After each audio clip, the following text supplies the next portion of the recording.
Morning, everyone. Happy hump day and welcome to the news agenda with me, Fleet Street Fox. And today I'm joined by my fellow Mirror columnist and associate editor, Kevin Maguire. Morning, Kevin. Morning, Foxy. Two old scum media, as we were referred to on Twitter not 5 seconds ago. Sodom is what I say. Now, this is the People's Paper Review, so get into the comments, ask us your questions. The live ones are read out on air. The best ones do get a news agenda mug. Mine, I'm afraid, is in the dishwasher, so I have my Gordon Brown Battle Bus mug I stole in 2015, which is perhaps why he didn't win. Now, they're also available from now on YouTube, on Twitter, on Facebook, and there's a podcast on Apple or Spotify. Just have a look for News Agenda Explained, which you can easily catch up on if there's something you've forgotten, or if the boss walks in, or your wife or child or something, and you manage to lose what it is that we're saying. So, what have we got today? Well, the Mirror has splashed on a picture of a police officer in the Kyiv suburb of Irpin, saying goodbye to his family as they flee the Russian onslaught, together with a report about Volodymyr Zelensky's stirring speech to the House of Commons yesterday. Now, Kevin, you were there. How did it all go down? Oh, it went down incredibly well, as you would expect. MPs were willing him on. It was a video link. It was live. And they gave him a standing ovation at the beginning. They gave him a standing ovation at the end. But he was actually very good. All had to use headsets for the translation. None or very few, possibly one. I wonder if Bob Seeley can speak, as Conservative MP, as a Russian expert, whether he can speak Ukraine. But, echoing both Shakespeare and Churchill was very smart. They will fight them in the fields, forests, streets, and on the shores. Was terrific. Now, interestingly, he's addressed the European Parliament. Brexiteers, close your eyes and ears now. He got a standing ovation. He's also spoken to the US Congress. I was speaking to a Ukrainian journalist this morning who said, actually, in Ukraine, very little coverage of this. They're more concerned about bombs and shells falling. And he's issued so many stirring messages, videos. Zelensky, it's kind of cometh the hour, cometh the man. He's rather heroic, which is ironic in a way, given since he was elected in 2019 with the support of a Ukrainian oligarch who he fell out with, he'd been struggling as president of Ukraine and had a very mixed time. But Putin has made him, and he stood up. And you got to say, when you hear him and watch him speak, you think, whoa, that's a leader. That is a leader. Now, it's worth pointing out to those of our viewers who might not know this, and listeners on the podcast, Zelensky is very famous in Russia as well. He was a celebrity. So his show, Servant of the People, was a Russian language show.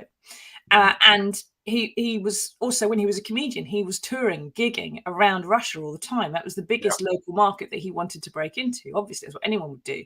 So he was a very famous face in Russia as well as in Ukraine. Then he became president of Ukraine, and this is basically, it's a celebrity. It's like it's like Ricky Gervais or someone becoming prime minister. It's someone that everybody has a huge amount of recognition of and quite a bit of admiration, as we do for famous faces.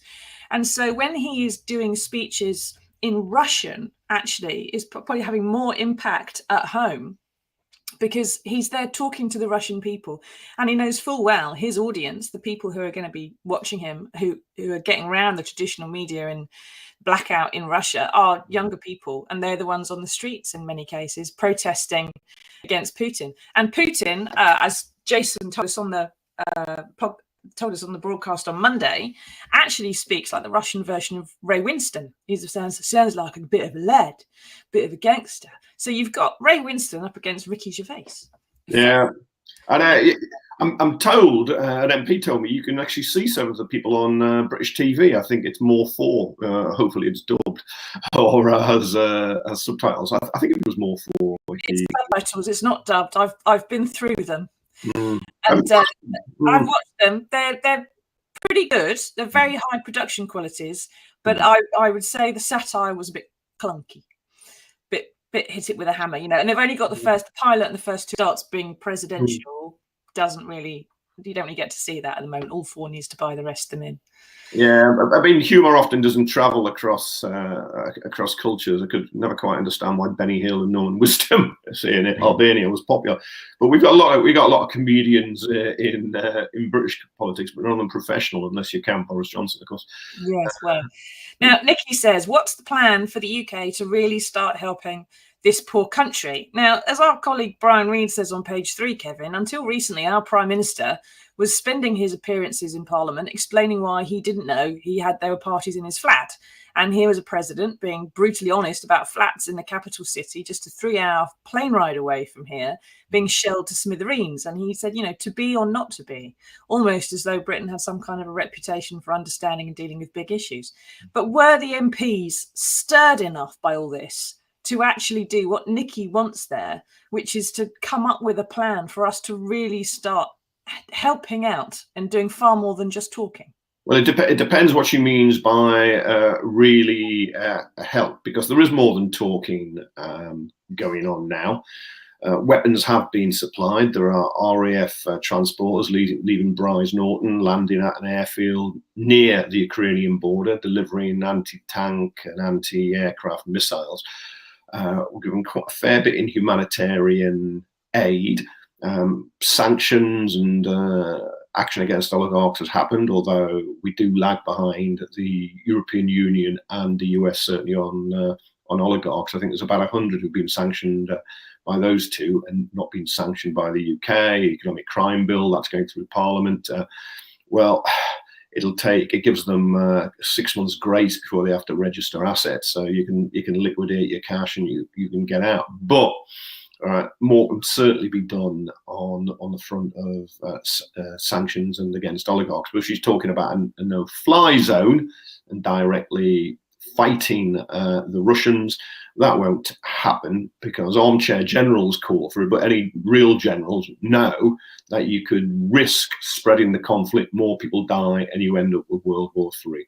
And we've seen Poland, which has a fleet of aged MiG-29 Soviet-era fighters, was thinking of giving them to the Ukraine, but wanted to fly them to Germany to give them to the US to take to the Ukraine, but you'd have to fly them over the border into airspace where you could be shot down, and then you get a direct conflict. So there is a fair bit of support, and I've been heartened in many ways by the way democracies have come together, certainly on economic sanctions against Putin's regime.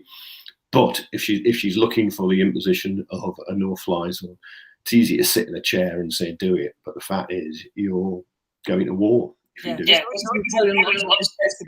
Somewhere else.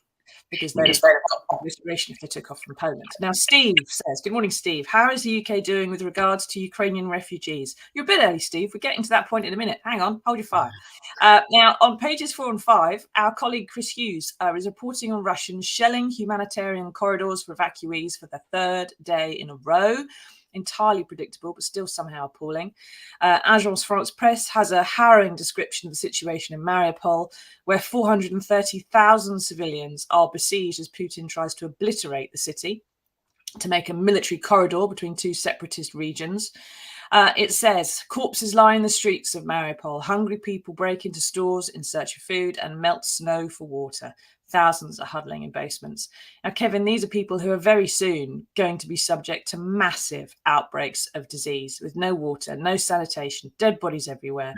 There'll be cholera, there'll be typhus, the sort of mass killers usually only seen in medieval slums, concentration camps, or the wake of humanitarian disasters. What can anyone do about that? Yeah, the majority of victims in most conflicts aren't people in uniforms. They are civilians, and they're not just killed by bullets and bombs and shells. They die of hunger, thirst, starvation, lack of medical treatment, and there's a huge humanitarian crisis going here. And there is no easy answer if Putin and Russian forces are going to continue behaving this way. We put on pressure. You shame him. We talk about war crimes. You send in humanitarian aid if you can get it through.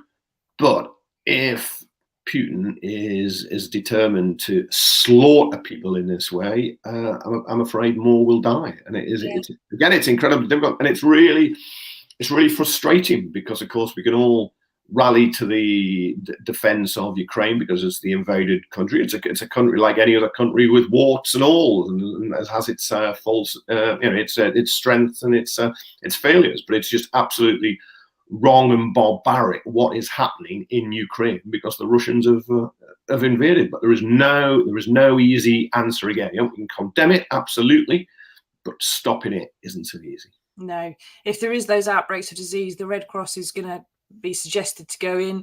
Whether or not Putin would let them in, whether or not he'd let them in without shelling them while they're there, who knows? But I think that those outbreaks of disease are absolutely predictable, and someone should be trying to work out how to deal with that when it comes. Now, Rimon Mer says, can you explain the media's double standard over the Middle East and Ukraine? I think you're probably referring there, Rimon, to the fact that the war in Syria and refugees from Syria have been discussed in entirely different terms to the war and the refugees from Ukraine. We've mentioned this a couple of times on this programme, and I've said quite clearly that I think that's mainly because the difference between the refugees is a matter of skin colour and faith.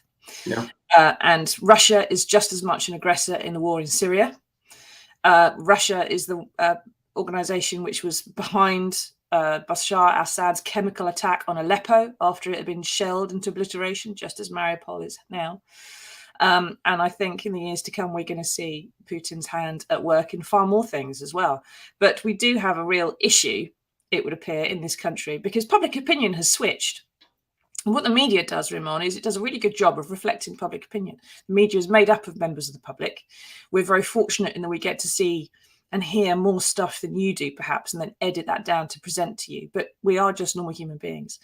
And we're very good at reflecting what their readers think. And unfortunately, the opinion towards refugees from Syria was very different towards the public opinion to refugees from Ukraine. Now, there are people from both sides who would give you reasons for that. I'm going to leave it open. You decide. Well, racism was an issue. there is no question. But as somebody who, rightly or wrongly, opposed the NATO bombing of Belgrade and Serbia in '99, the Iraq invasion in 2003, the Afghanistan invasion in 2001, the bombing of Libya in 2011, and much of what went on in Syria. I think there are criticisms, legitimate criticisms, of the coverage of all of that, but do not let that detract from the fact that it is right to cover Ukraine the way it is. Yeah, no. We do have there are some other issues here which have already all been mentioned, of course. Now keep asking us your questions, get into the comments. What do you think about how the UK is handling the refugee crisis at the moment. We've got on pages 6 and 7, the former heavyweight champ Vladimir Klitschko is talking about being in the fight of his life. There are fresh allegations about Russian hitmen operating on UK soil. And on pages 8 and 9, the issue we can do something about, which is 2 million Ukrainians fleeing.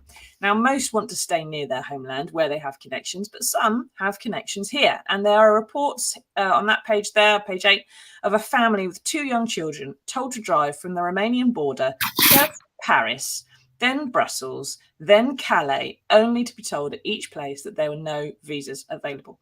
Now, to be fair, Kevin, things have picked up a bit. They have improved. There are now, we're told this morning, 760 visas that have been issued, 6,000 appointments and walk-ins available at passport offices, where previously there was none whatsoever. And a reception centre promised by Priti Patel is sort of half set up, although the BBC caught it earlier this week, just handing out some crisps and fizzy drinks to refugees, which is hardly appropriate. Now, the government's response to this has been an entirely predictable need, predictable for weeks, Kevin. As soon as we saw the troops massing on the borders of Ukraine, we knew there was going to be a refugee crisis. I'm sure some of the refugees did as well and started leaving early.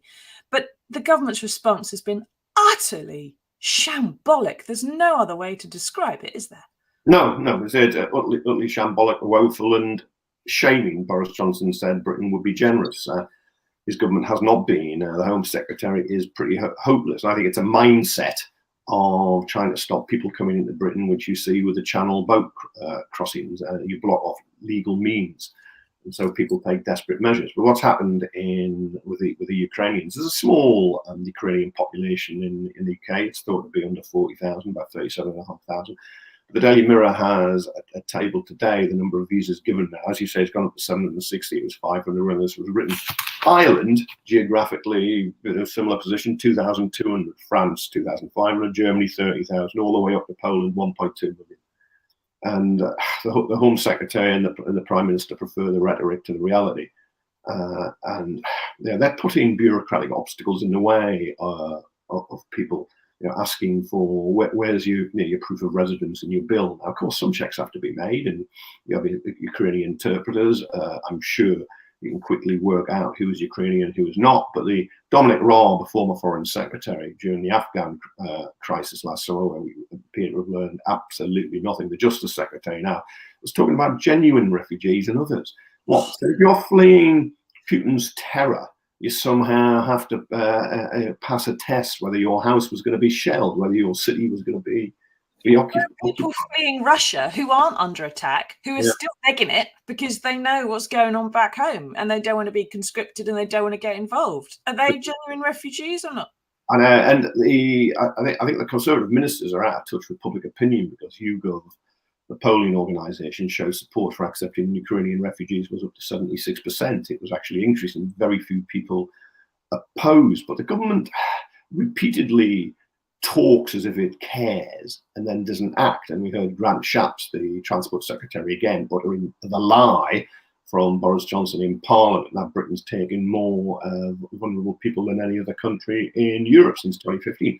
It ain't the case. If you look at Syrians, got hold of the figures, the UK took 29,000. That's compared to 34,000 Sweden, 41,000 Netherlands, 54,000 Austria, 70,000 Hungary, 78,000 Greece, 81,000 Sweden, 622,000 in Germany from Syria. But yet the government ministers keep saying Britain is taking more vulnerable people, refugees, than any other country in Europe. It just ain't the case. It just ain't true. And I think when they're in that propaganda channel, they can't get out into the real world and make it happen and take people. You look at the generosity of the UK people. Incredibly large amounts of money and clothing and other goods are being given. People want to be welcoming, they want to help, and yet we've got an official callous bureaucracy that is just erecting obstacles and barriers rather than helping people reach safety and giving them sanctuary. The government is always going to be cumbersome when you have a big operation to perform. But I can imagine various governments of both sorts in my lifetime that would have been able to pivot better than this, because all it takes to say issue emergency visas Yeah. at Calais is one memo. It takes Yeah. one, and that's it. It is. Well, you just send a team. If you can have pop-up vaccination centres, you can have a pop-up visa centre. You send enough officials over to Calais, and you send them with laptops to link into the Home Office system. They can take the fingerprints, do the biometrics, and they can sort it out very, very quickly. If you want to do it, if there is the will, there is a way. If you have no real will and you're just paying lip service, then you will just drag your feet, and it's just where it happened. And you will get people who fled terror now just being utterly frustrated. Can you imagine being in Calais with your kids and whatever belongings you could get? You've perhaps driven out, you've got across Europe, you travel 1,000 miles plus, and then you get somebody just saying no, sorry, computer says no. Exactly, especially if one of you is already living in Britain. So some Ukrainians here don't have right to remain permanently, and so they're having problems. They're being asked to produce utility bills to prove their identity or residency, which, of course, funnily enough, is back in the bomb crater, mate. I don't have a utility bill. Yeah, go on. Just nip back, will you? I'll pick it up. I'll ask the council to send me a fresh copy. Now, Karen says, I heard lots of families in Leeds are willing to take in families from Ukraine. What advice would you give the government? I think we've given our advice to the government, which is sort yourselves out. It's an interesting question. I think there's this want to do it, and the government won't let them. There is, if people are prepared to open their homes, and I'm not sure this is the real answer, but if people are, they will need support. Where is the financial support and the counselling and giving them extra bedding or translators or access to it or whatever? That's what you would have to do, because you always get the right whingers who are just anti-refugee, asylum seeker, migrant. They say, oh, well, would you have one live in your house? Well, if you've got traumatized people, I suspect they need a bit more support than just going into a home. And some people with the best will in the world and open hearts will say, yep, somebody can come and stay. But then after a week, they may find it's not perfect. It is not quite working out. And I'm not sure it's the best for the refugees either. No, these are the very deeply traumatized people, and there's lots of great generosity going on. Joanna there is saying, I'm willing to take families in. We live in Rutland. Again, like Kevin says, there's a lot of trauma going on. If you're not a professional who can deal with some of the issues those women, children, older people are going to have, then it may not be for the best. But of course, recently we've been throwing refugees into disused army barracks full of cockroaches and COVID, and that's not what we want to do with the Ukrainians, is it? Because they're not brown. Now, we need to talk about something else. There's other news that disgraces our parliament, and yesterday, former Speaker John Bercow was banned for life from the parliamentary estate for something he says he didn't do and was never asked about, we should add. Now, Parliament's independent expert panel has upheld 21 accusations of abuse of parliamentary staff, calling him a serial bully and a serial liar. Now, the Labour Party's also suspended him, but here's the issue I've got with this, Kevin. Parliament and Labour have been tougher on this bully than Boris Johnson was on Priti Patel, who was accused of not dissimilar behaviour. And he effectively forced his standards advisor to resign on principle when he failed to issue any disciplinary action to Priti Patel. Now, the Tories don't like Bercow at all. They would love to crow about this, but they can't really, because it shows the Prime Minister is a raging hypocrite when it comes to bullying, doesn't it? Yeah, John Bercow, I thought he was a very good speaker, but the report is absolutely damning. There's no question. I think his response to it has been inappropriate and wrong. He should have belligerent, I think is the word. Yeah, he should have shown some contrition and apologise. I suppose the problem is he denies it, and there's gonna be a big conflict here. But you're quite right that there we are. Alex Allen, who was the Prime Minister's standards advisor, conducts a report into Priti Patel, the Home Secretary, finds a pattern of behaviour in departments she's worked in where she's been bullying junior staff, some of them suffered terribly, and the Prime Minister just stands by it. So it is absolute double standards, completely double standards. I think you've got to condemn all bullying, or you're just a hypocrite. And as I say, I rated John Bercow. I like John Bercow, but he's been found guilty of shameful behaviour.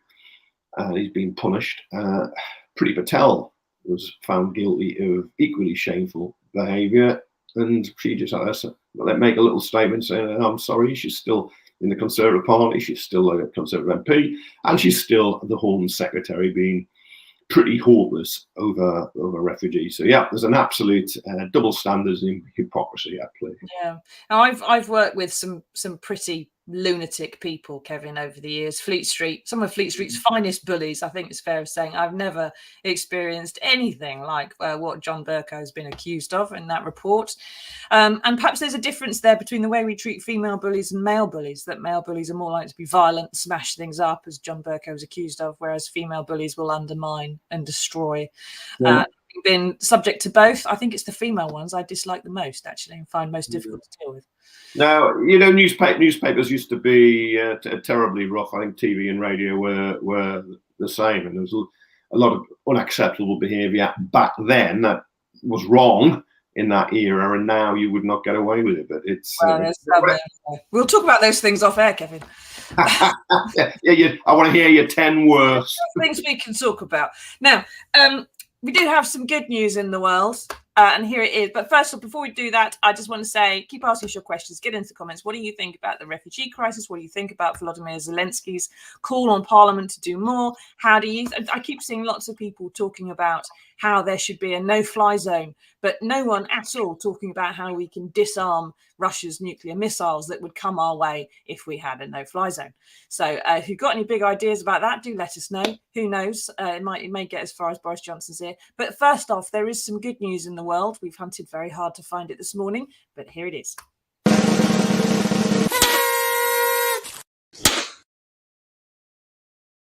Now, you might be forgiven for thinking that COVID has gone away, but it hasn't. Cases are actually rising. 11,000 people are still in hospital as of this morning, but the scientists are not resting on their laurels and are now putting £32 million into a variant-proof version of the vaccine, which hopefully we would only need one of. Now, Kev, this is the good news we've wanted for the past 2 years, really. If there wasn't a war on, Boris Johnson would be just screaming and shouting about this, and it's been utterly eclipsed by other things. But this is a massive win for humanity, isn't it? Yeah, the vaccine is, COVID, absolutely. But given that the Prime Minister's effectively declared COVID over, he would have found it very difficult to really actually make a great deal of this. What I like is it's being developed at Cambridge University, because their noses must be out of joint that because the AstraZeneca vaccine was over in Oxford. You know, a bit of a rivalry between those two old establishments, not just in boat races. But no, it's if you can get a vaccine and it's using the mRNA technology that's in the Moderna and the Pfizer vaccines, if you can get it so it can adapt to any mutation, then that is a great advantage. I know it's good news, Foxy, and I don't want to rain on it slightly, but I think earlier in the week, didn't we see we passed the 6 million global death mark? Yeah. Which which is, even more than Vladimir Putin's managed, although who knows, by the end of it, might be getting into those kind of figures. Hopefully not. Well done to the scientists of Cambridge. Thank you very much. Mike says, one for the good news section, Andy Murray has pledged the rest of his year's winnings in support of the people of Ukraine. That would be good news, Mike, if he didn't have a cropped knee, mate. He's sort of hopping around the court at the moment. Hopefully he will have some winnings. We like Andy Murray, but I'm not quite sure how much there will be, put it that way. And also some other good news yesterday, which was that in Parliament, the Veterans Minister Leo Doherty finally said that the government is considering compensation for nuclear test veterans on the back of the latest health study, which was filed for today's paper, but hasn't made it because there are 70,000 spreads on Vladimir Putin instead. Now, Leslie says, why are we reporting that some British soldiers are going to fight, putting Britain in danger? We need to stop reporting it and get them out. It's not reporting it that's the issue so much, Leslie. It's the fact that Liz Truss told them to go. And the problem here, Kev, isn't there, is the massive propaganda win for Putin. If he were to arrest a British person, whether it's a soldier or a civilian who wants to be a soldier, if he were to be able to get his hands on one and stick him on the telly, as the Ukrainians are with Russian soldiers, he would say, look, the West is secretly fighting the war against Russia. It would turn public opinion back home. It would give him excuses to say NATO is up to all kinds of trouble, and would be a step closer to nuclear war, which is why everyone then told Liz Truss to shut up, isn't it? Yeah, and it's why the hotheads shouldn't go and fight. I think the Daily Record has a story of about a football hooligan banned from every ground in Scotland, saying he was going to go over and fight. I'm not sure that's what the Ukrainians need. I think we're going off trouble as it is. But you're right, serving soldiers going over, and it's the Sun that reports today on the front page. A 19-year-old guardsman has apparently gone AWOL. Was thought to be heading that way, and that is absolutely banned. The MOD has said no serving soldier at any time on leave or whatever can go to Ukraine. You're right, it would be a propaganda coup for Putin at home. We might know that the soldier's not there under the orders of the MOD, but he would be paraded as such. Incidentally, those Russians who are paraded by the Ukrainians, that's a breach of the Geneva Convention. It's got to be said. I don't think Putin would worry about that either. So no, what a mess it would be. So yeah. It would be atrocious. So if you do know anybody who's thinking about going to Ukraine, tell them not to, unless they can. It's not a computer game. It's not a film. Now the soldier will probably know that, but other people don't. So I think it's really glamorous. Look, apart from getting killed, you might get captured. Yeah. Now Jackie says, did we not have pop-up hospitals for the pandemic? Why can't these places be used for the refugees? I think the Nightingale hospitals have all been disbanded and packed back away again now, Jackie. So we can't necessarily have them back up. But you're right in a sense, and Kevin was earlier on as well. There's no reason. We've been invited by the French Interior Ministry to set up a reception centre in Calais, which is something I said we should have had the entirety of the European migrant crisis. If you're going to have a bunch of people coming here, they're either going to throw themselves under the trains or into the channel, or they're going to go to the reception centre where they don't die, and you can analyse them and process them and make sure they've all got water and safety and health and everything else, which would be the far more humane and sensible way of doing it. But looks like we're receiving them then, doesn't it? A significant proportion, Foxy, of the boat people who come over are found to have legitimate claims. It's just they couldn't get processed on the other side. Not all of them. I'm not pretending that by any means, but some do. And again, if the migrants are in Calais, just go to Calais. Yeah, deal with refugees. It's the rules and the process which is stopping them coming through in a more legitimate way. It's the fact that the young girl, I think the Kurdistan bride who drowned in the Channel earlier this year, she was coming to join her fiance, but according to the rules, because they weren't married, she couldn't join him. She can't marry until she gets here, but she's definitely her fiance. Anyway, Tracy says, Marianne Riley, Putin. Oh, she's talking to someone else in the comments. Sorry. Putin does not want the new world order. That's why they're all hating on him. He's cleaning up the deep state in one of the most corrupt countries in the world. Thanks, Ivan. Get back to work because you have some cyber wars to, carry out in Ukraine. Putin's not cleaning anything up. He isn't, he's never going to. He's conducted nerve agent attacks in the UK. He has murdered a British woman called Dawn Sturgis. He's got some poor goon to smear Novichok in the underpants of his main political opponent. He's possibly thrown people off balconies, had them shoved out of windows, and had them stuffed into bags in central London because they were doing something he didn't approve of. He is not by any means cleaning up the deep state, right? He is a thief and a gangster and a scumbag. And I think that's pretty much going to be how he goes down in the history books. And it doesn't just need to be me, and I'm not being paid to say it. And if he wants to come and have an argument with me, I'll happily have an argument with Vladimir Putin, although I won't let him anywhere near my underpants. Now, Nikki says, being British right now, I'm ashamed of. Our governments just sit back and watch this war crime. If they can do it to them, they can do it to any country. Yes, Nikki, you're entirely right. And it's a bit of a grim note to end on, I'm afraid, but we are going to have to wind up. Thank you, Kevin, for joining us. Thank you, everyone, for your comments. Catch up later on podcast or YouTube if you want to. And we'll see you again on Monday for another edition of the News Agenda when hopefully, maybe, the Russians will be even further stuck in the mud and near a retreat than they are now. Thanks for watching, everybody. Bye-bye.